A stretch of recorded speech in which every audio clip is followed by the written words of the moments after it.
Okay, I want you guys to picture Thanksgiving Day, and you are going to the most prestigious restaurant.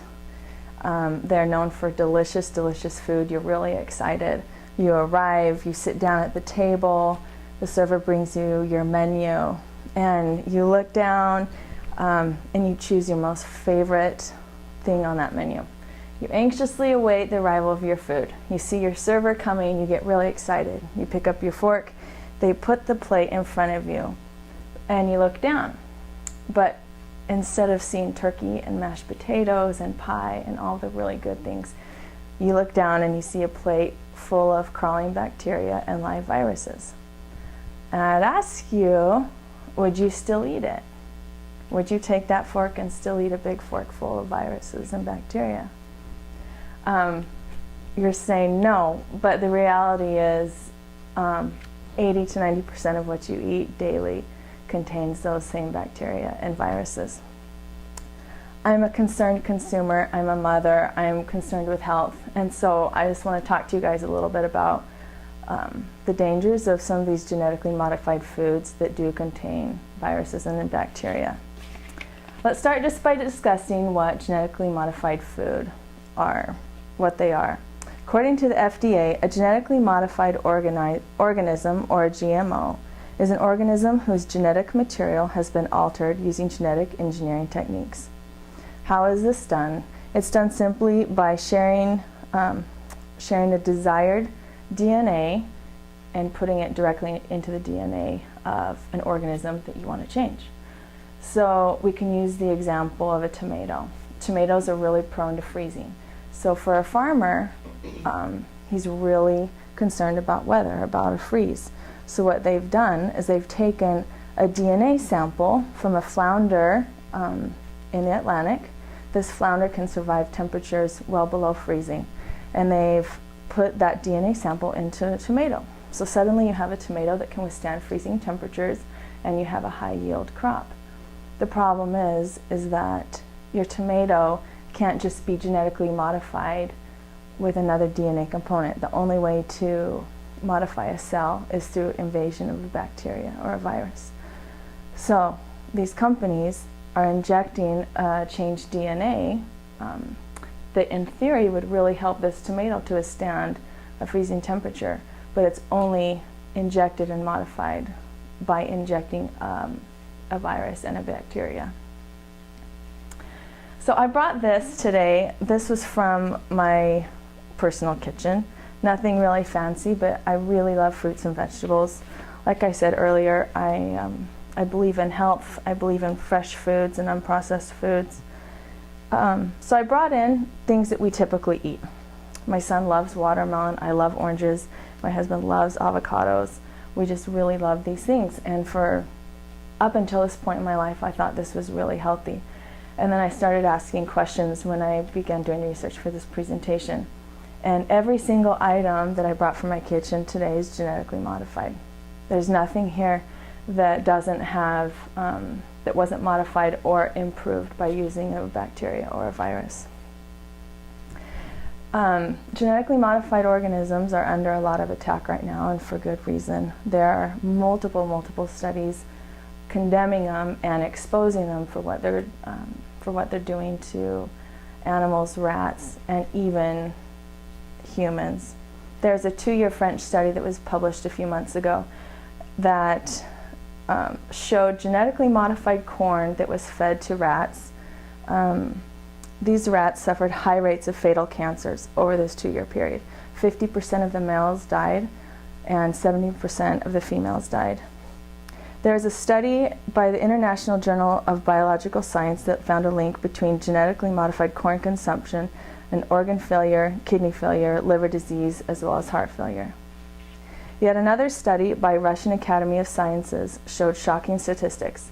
There was a mother, they used multiple mothers that were rats. They were fed genetically modified soybeans. Their babies were fed genetically modified soybean flour. The mortality rate of those babies were 6 times higher than the babies of other rats that were fed typical soybean flour. And what was most interesting for me was that the survivors experienced poor growth, developmental delay, as well as every single one of them were sterile. Genetically modified feed has been linked to thousands of sick, sterile, and dead livestock as well. In all of those cases, there's been damage to virtually every organ system that is functioning in their bodies. According to the World Health Organization, quote, because genetically modified food is still a relatively new potential risk, consumers face a new risk consumers face. We still need to study these risks. One concern, however, is the potential for genetically modified foods to cause allergic reactions to increase in humans. They have a right to this concern. A recent study was just published last year that showed that food allergies have increased 50% in the last 15 years, which is quite interesting because genetically modified foods didn't come on the market until 16 years ago. So there's a really strong correlation with that figure. And what's really concerning is the uncertainty in all of this. There are 0 long-term studies concerning humans and the effects of genetically modified food. There is a total lack of awareness when it comes to what's on the shelves, whether it's genetically modified or not. And there's 0 regulation in the United States concerning the labeling of products as being modified. So consumers have no way to know if what they're eating has been modified. And especially in the case of meat and dairy, if the feed has, the animals that they're consuming, if that feed was genetically modified as well. But there are things you can do to protect your health. You can do your part, you can educate yourself, you can read science. There are a lot of peer-reviewed articles in journals right now. There are a lot of really great documentaries with facts and really substantial evidence.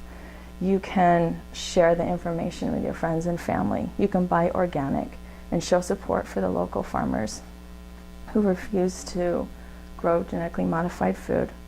And you can vote in support of label recognition of genetically modified food. This is a big issue that's going on in a handful of states right now, actually.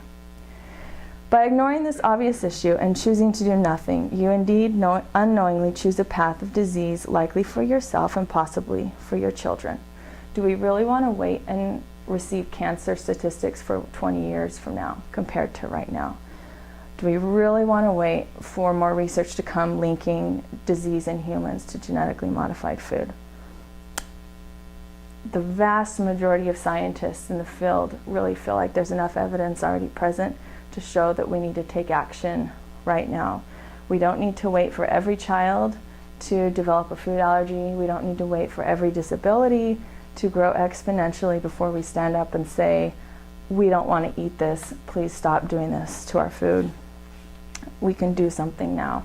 Like we said, shop at farmers markets, inform yourself, share your information, and do the right kind of research. So let's take a brief moment just to review some of the main points of what we've talked about. Genetically modified food is engineered in a lab by inserting DNA, bacteria, and viruses into a cell's natural state. 0 research is existing showing any safety with humans, but countless research shows extreme danger in animals, such as disease, sterility, and death. The United States, thus far, has no regulations to any of this. Genetically modified food can come and go as our government and as the main companies overseeing it pleases. And I, for one, am not content to stand by and let this happen. I know it seems like some of the things we can do to take action can be small, but if enough of us do it, if enough of us demand regulation and accountability and healthier food, then our leaders have to listen to us. And I would implore you guys to do something, to take one of those action steps that we talked about for your safety and for the safety of your family. Thanks for listening.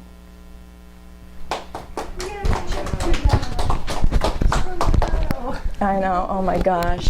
We have 10 more people. Yeah, I think it's 10. That's good job.